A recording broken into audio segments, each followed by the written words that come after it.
Hi, welcome to Jen's Daily Dish, where I bake things on camera for the very first time so you can bake along with me and learn from my mistakes.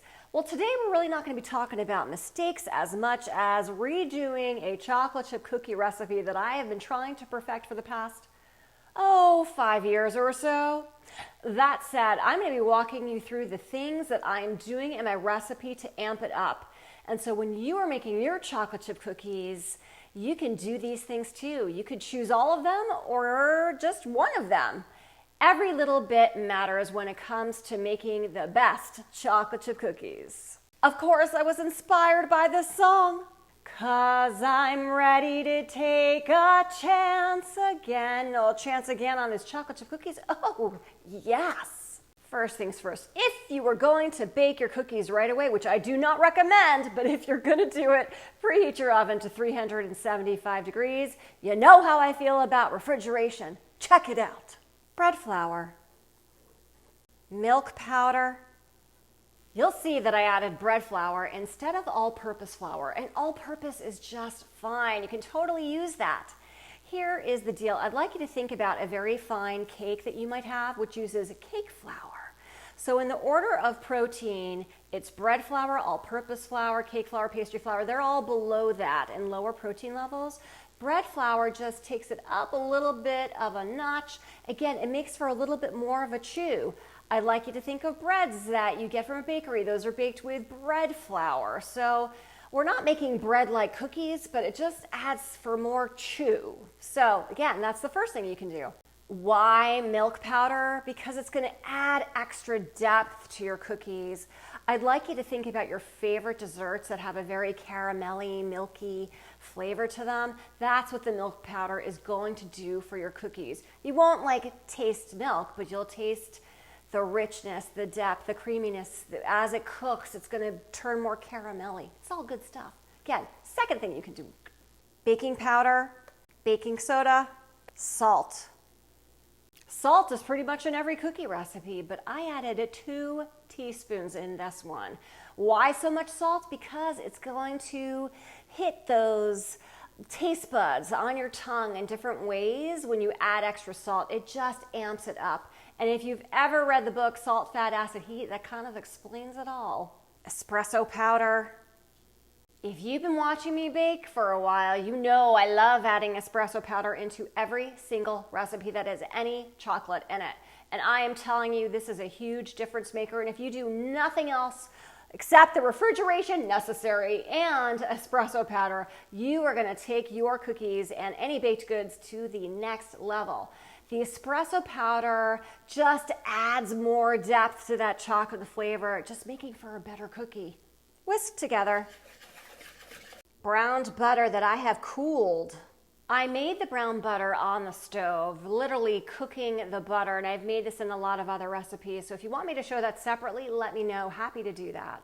But you wait for it to get foamy on the stove, and then it starts to get loud, and then it sort of bubbles up, and then it gets quiet, and then there are some amber pieces in it, and that's the brown butter stage where you want to stop. And I have refrigerated mine because using cold butter, again, cold versus room temperature, it's going to make a difference in your cookies because it's going to hold the texture more in the oven. I like you to think that there are going to be more pockets of butter that will expand, and it's going to make for a thicker cookie. It's going to hold its shape better. It's just going to make for a better chew in the cookie itself. Again, you've got those pockets of butter versus the butter evenly coating all of the flour pieces, etc. So it all works together.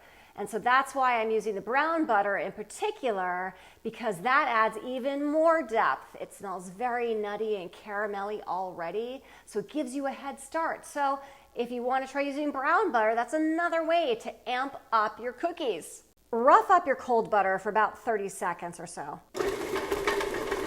Sugar, dark brown sugar. I'm using dark brown sugar because, again, it has that richer flavor from the get-go versus light brown sugar. But if you prefer a lighter tasting cookie, continue to use your light brown sugar. We're going to beat this, but not till it's light and fluffy. I just want it combined. Vanilla, eggs,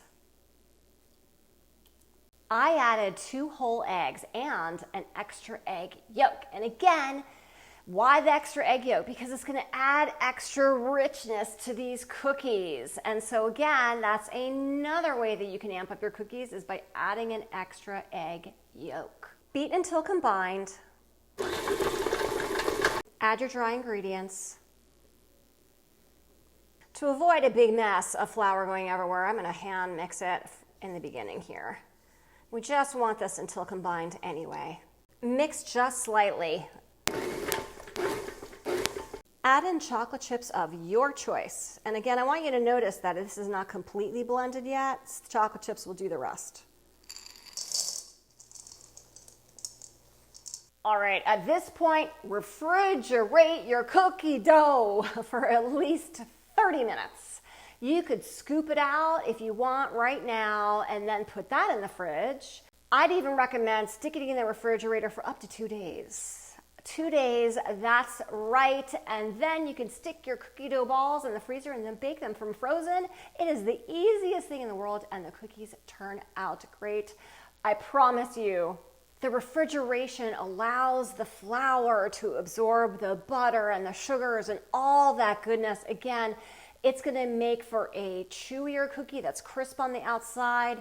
It's going to have a deeper, more caramelly flavor. It's just going to make it combine into a better cookie. Refrigerate, refrigerate, refrigerate. That's probably my #1 recommendation. Scoop your cookie dough in whatever size you like.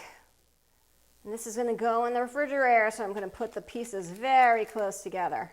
My cookie dough balls have been in the refrigerator for about an hour, and usually I do prefer 2 days and then the freezer method, but I'm going to bake them right now anyway. Into the oven they go. These are very, very big, so I'm going to check them at around 14 minutes and see what they look like, but it could be anywhere, depending on the size of your cookies, anywhere from 10 to 15 minutes. The edges are golden brown. Take them out.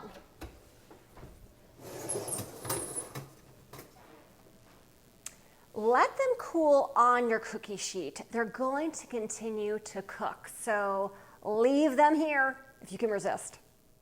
Look at this fantastic bakery-worthy, heavenly smelling chocolate chip cookie using all the techniques and things that you can do to make your cookies better. You'll notice how thick it is, and if you freeze yours, which again I also recommend, your cookies are going to be even thicker when they are baked in the oven. So let's break this apart. Ooh, look at that. Oh, yeah.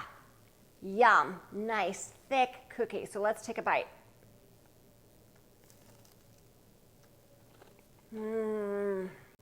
It's crispy on the outside and chewy on the inside. Exactly what you want in a fantastic cookie. And that's due to the refrigeration and the bread flour. And all that flavor is just coming through from the espresso powder and that milk powder and the dark brown sugar and probably a couple other things that I did in there.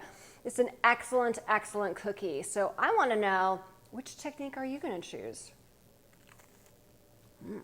If I can learn all these techniques to make a better cookie, you can too.